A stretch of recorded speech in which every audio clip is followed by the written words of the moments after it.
All right. Hello, everyone. Welcome to another edition of the weekly download. Hopefully, you're having a wonderful day and you're having just a really good time with life. Anyways, that's really random, but I wanted to actually get going on today's episode because I think it's really important. It's for a lot of people out there who want to hire a virtual assistant and just don't know what to do when it comes to leading them and giving them tasks. And so, today's episode, we're going to talk about the top three tasks, daily tasks that I have my virtual assistants do so that they help me run my business. So I'm not doing all of the busy work or the stuff that takes me away from the more important work. And to really preface this, like I wanted you to know that this is based on just me, right? And this is on based on like what I've learned from my mentors, on my own schedule, and also what I've learned from other people's tasks when they give it to VAs. This can also be totally up to you because you may have a specific set of problems that your virtual assistant can handle.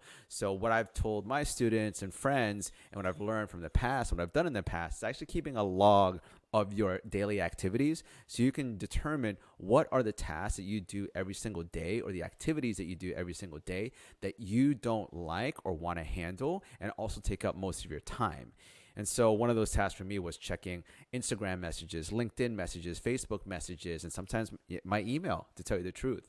And also a lot of administrative work like confirming meetings and rescheduling meetings and scheduling meetings and a lot of other things I was realizing when I was writing it down in a notebook is that I was spending way too much time on time-sucking activities rather than building my business, creating marketing materials, assets, talking to bigger brands and bigger partners so I can grow my business, working on bigger projects, and also just business development in general. And so as a CEO, you do have things that you need to do on a daily basis to grow the company. And if you're stuck in the weeds doing the grunt work per se, you are missing out on opportunities to grow your company, make more sales, create more marketing materials, and at the end of the day, also service your clients. So, and today I want to really talk about what I've learned and what's helped me when I've hired a virtual assistant and the things that they do every single day. And the first thing that I have them do is lead generation. Now, this can be a whole different other video, but lead generation to me is the lifeblood of a business, actually sales. But sales also it's dependent on marketing as well. And so for me, lead generation, it's split up to a lot of parts. In my virtual assistants, they handle all of it. And one of the lead generation techniques or methods that I employ is email. And so I have my virtual assistants send out multiple emails a day to prospects and clients that would become my paying customers. And so what I do is that I create a standard operating procedure or an SOP of how they actually find these leads and contact them using my profile or their own profiles on social media. And so I think lead generation is super important. I learned this from Brendon Burchard at one of the HPX or high performance experience events a few years ago, where he said that every single day you need some sort of automated system of outreach or marketing or sales. Like every single day, you need to be contacting your target audience or prospects or your leads. Because if you are stuck every single day, let's say for video creators out there, you're editing, you're writing scripts, you're developing mood boards or treatments, you're missing out on days where you can contact potential leads who will become your future clients, who will then pay you, and then that money will be used to grow your business or even just pay rent. And so every single day you need some sort of lead generation. And so that can be emails being sent out, advertising, marketing materials like creating your own content for marketing, and everything that comes down with PR. Maybe you should be going out and talking to influencers and press, whatever it is. Every single day you need to be out there showing the world who you are and what you do, so you can attract your target audience. Okay. And what my assistants do is that I have them go on LinkedIn Sales Navigator. I have them search for my target market and the people who are in their marketing departments, and then they find ways to message them either through email or from social media. And so what I do is that every single morning I have my VAs tell me what they're about to do for the day and what they do, and when they end the day, what they did for the day. And usually at the beginning, it's, we are going to contact this email list or this industry. And so I can tell them, okay, let's try food and beverage companies in Florida and not Austin or Texas. And so lead generation to me is a whole other video. I have another video actually on my channel about lead generation techniques, but I really have my assistants every single day sending out messages, going on Facebook groups, going on LinkedIn groups and engaging. They're also sending out messages on social media, and they're handling my marketing. And so I create the marketing materials, but they're the ones who actually post it on my social media platforms. And I'm talking about Facebook, Instagram, Pinterest, Twitter, YouTube, my blog, and it's a consistent flow of content every single day. So marketing, sales, and then of course, like every time that there is a podcast interview that I do, that's earned media, like press. And so that's the first thing that I have them do. They send out messages, they can engage with people in Facebook groups. They actually ask people like press or influencers or podcasts if I can be their guests, and vice versa, because I have a podcast. And the second thing I have them do is actually confirm and schedule and reschedule meetings. And so I do have a lot of emails and actually potential meetings and meetings that do come in. And what happens is that every single day I have a full schedule. And so it's really important for the assistant to actually confirm your meetings to make sure that you aren't forgetting about what you're supposed to do that day. You show up to a meeting that was supposed to be rescheduled. There's no shows.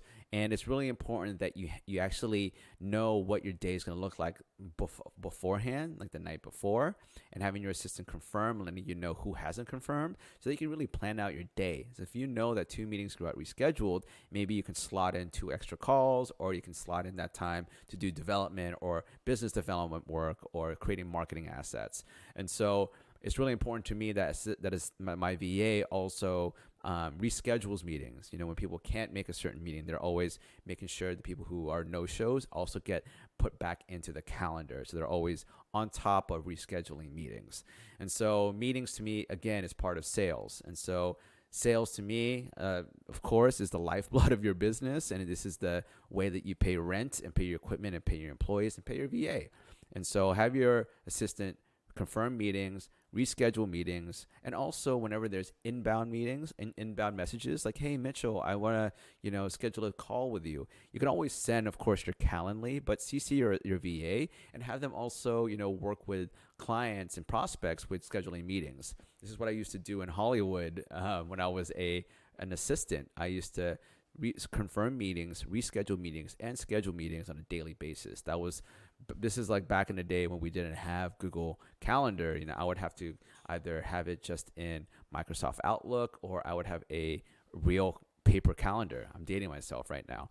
And so it's important to really make sure the meetings are all set, but also that all the information is in the calendar. So have your VA make sure that there is information in the calendar that's very pertinent to the meeting, website links, application information if you have an online form on your website, as well as phone numbers, emails. Make sure that if there's a Zoom link, that there's a link available to the invitees, and all of that. You just got to make sure that when you open up your calendar and you press on your calendar event, you have all that information that you need right there. So let's say that you're out and about and not at home, that you can just basically go on your phone, click on your calendar, and then all your information that you need is in your calendar.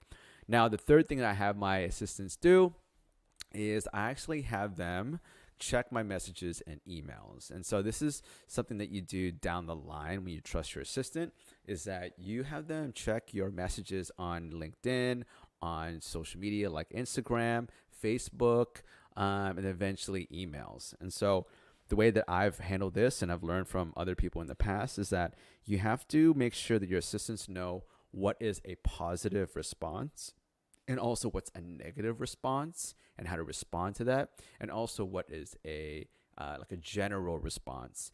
What that means is that you gotta let them know what constitutes as a important message. So if it's something like, hey, great portfolio, I'll get back to you some other time.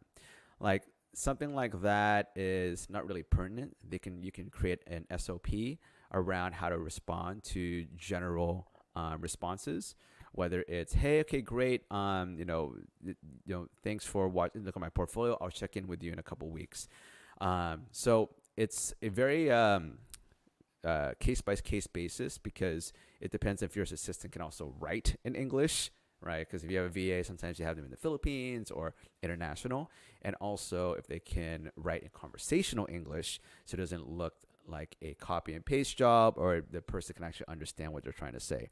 Again, this is taking me a few months, because I've created messaging templates so that when they hear that somebody wants to schedule a call, they just copy and paste an email or a message that says, great, thanks for showing your interest. Here's the calendar link to schedule time in Mitchel's calendar. Or if it's a negative, or if it's just someone saying, no, I'm not interested, then it's another template that I have in a Google Doc where they just copy and paste saying, no worries, thanks for your response. We appreciate your time. Hope we can find a way to work together in the future. Let me know if anything changes. Take care. Right? And that'll be just a nice, easy negative message. And then there's also the messages about following up. Like if you have someone that says, hey, I love your portfolio. These are for messages when you're asking people, when you're telling people about your services and trying to get a sale, by the way. And so when somebody answers, hey, now it's not the right time, check in with me in a few months, or like, this is great, but can you send me a rate sheet? Then you have specific messages for that.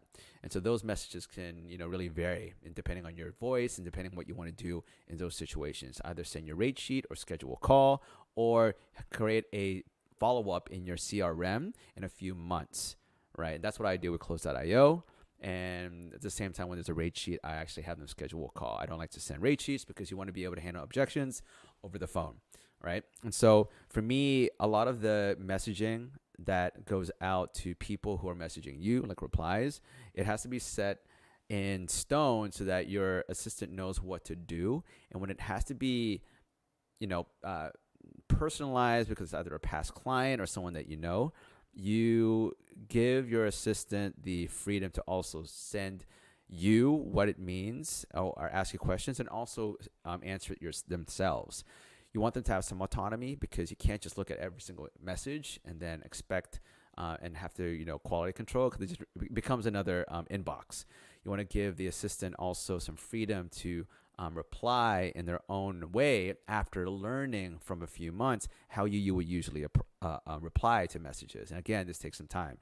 And to me, I've actually gotten to a point where my assistant in Slack would send me a message in Slack with the LinkedIn profile, with the name of the person, the date that they contacted me, and their message. And then I reply in Slack what I want them to say. Or I say, hey, put this person in the CRM. I'm telling them we'll follow up in a few months. Or I tell them, hey, just tell them that I'm not interested, and then they'll just use my past templates to say no. All right. So those are the three things that I have my virtual assistants do on a daily basis. They wake up and they do lead generation. They look for leads. They look for prospects. They send out messages. They update my CRM. The second thing they do is they confirm and reschedule and schedule meetings. Make sure that my day has, been confirmed, that people get rescheduled if they're a no-show or can't make it. And they also schedule meetings that come in through inbound or through engaging messages that you have with someone. And they're the ones who make sure that those meetings get in the calendar. Because sometimes you're so busy that, it might fall through the cracks. So have your assistant schedule the meetings.